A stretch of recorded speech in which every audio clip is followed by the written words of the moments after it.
Hey, what's shaking? This is Sonny in the 419. I got special guest Tony here, man. What's shaking? How you doing, Tony? Doing all right. Thanks It's great for, to be here. Yeah, thanks for coming to Fremont. Yeah, I've never been to Tackle Box 2. This place is full of stuff. Ain't it though? 3,864 things. Did I get it right? Oh my goodness. I'm gonna have to write that down. You know, where can you go and see The Simpsons, you know? It is a whole museum in here. But not only that, then they have food and a view of the river and personality And we plus. saw the train go by, too. We did, yeah. So the only train with a caboose that comes down this way, and I guess it goes to the Heinz factory. Yeah. So what do they got on that caboose that Heinz needs? Makes you wonder, don't it? I don't know.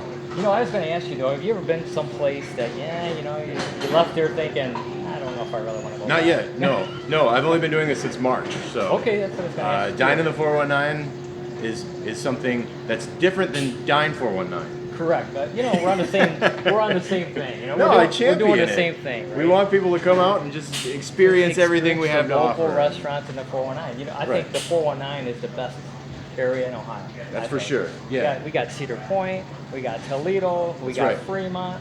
Cleveland tries to claim 440, Cedar Point. Yeah, 440. But Cedar Point's ours. Don't be fooled. But I also heard you're an author. Right? Yeah, right. So I brought these books for you. I don't talk about the books a whole lot because these were published in 2019. Okay. And they are about a global pandemic that was going to give everybody pox, and everyone would end up with heart-shaped pox. And that was 2019. 2019. So if you remember, then something happened in 2020. Yeah, I don't know what it was. So we stopped talking about the books so much because it was too weird. Get back to normal. But man, I know you're busy, so thanks a lot. Yeah. Pleasure to meet you. Pleasure to meet you too. I see you got your books too. Should we hold those up? Yeah, let's check it out. Yeah, it's one of the books How long have you been a mailman? I've been a mailman for about 6 years. That's it? Yeah, I was in the manufacturing before for 30. Yeah. And I always wanted to be a mailman, and I thought, I'm going to do it. Now, do you drive the truck and everything? I drive the truck, park, walk, about 11 miles a day. Do you carry it, or do you have a Yep, cart? I carry it on a bag. You got the sack. Yep. Okay. So I was a casual carrier back in college, and so they used to do this program. Here, wait. Oh, okay. Hold up, mailman, something. So I have experience. I actually took the oath, and I learned to drive the mail truck down in Detroit. I'm from downriver, so this should say downriver hippie, but I'm from just south of Detroit. So I actually learned at the Detroit station how to drive and how to sort and everything else, and then I went downriver, and then I would just fill in for the summer. And it was the hottest, miserable summer, but I had a great time because the trucks back then didn't have air conditioning. I don't know. They still don't. Nope. And it could be 100 degrees. 103 degrees, and you're like in a little easy bake oven. Little hot box, right? So shouldn't say that wearing a hippie shirt, but you know what I'm saying. It's hot, and the easy bake oven is probably a better description. But yeah, I used to. Here's my little secret, because I don't work for the post office anymore. I used to see how fast I could get the truck to go, and the answer is not very fast. Not especially on a highway. I remember pulling up. Because you sit on the opposite side, so you don't sit on the left, you sit on the right. And I remember stopped at a light, and the guy just looked over at me, and he was like, "Is it weird driving on the other side?" And I was like, "Yes." And that was the end of the conversation. That was it. But and it then is. You peeled out. Right.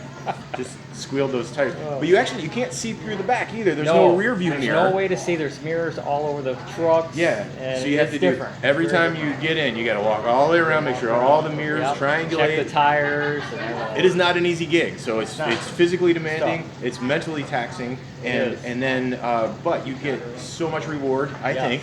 Yeah. Getting out into the community and meeting people and servicing them, you know. Yeah, right. Seeing them every day. That's right. And I've had people say, "I'm glad to see you today," especially during the pandemic. Yeah. But I told them I'm glad to see them. That's awesome. That's awesome. So and then you started up the build relationships. Yep, and I build relationships, and that's why I started writing the book. That's awesome. That's so cool. It's about a lot of the places in here, people that I've seen on the route, places that I've been. Yeah. The bank. And like I was telling Sarita there, Tackle Box is in the book 3. Is in book 3. Oh, get out! So is this book 1? This is book 1. Yeah. Love that's the for you, man. So great. Thank you. I might need you to sign it. I already did, right there, man. Oh, okay. Right there. Oh, nice. There you go. And now I have proof.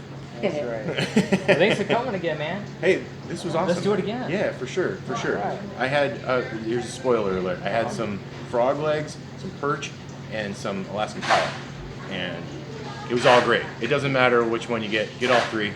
So let's do It's this. awesome. This you're ending. So Yeah. this is how. That's right. So this is how That's right.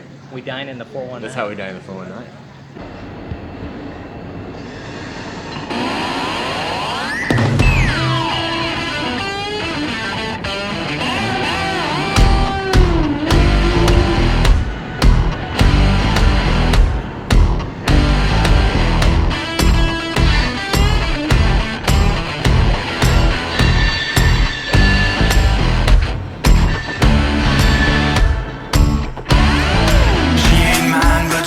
Fine, gonna take some time, gonna make her mine, gonna make her mine. I'm the man, I got the plan. When it hits the fan, do all I can, do all I can.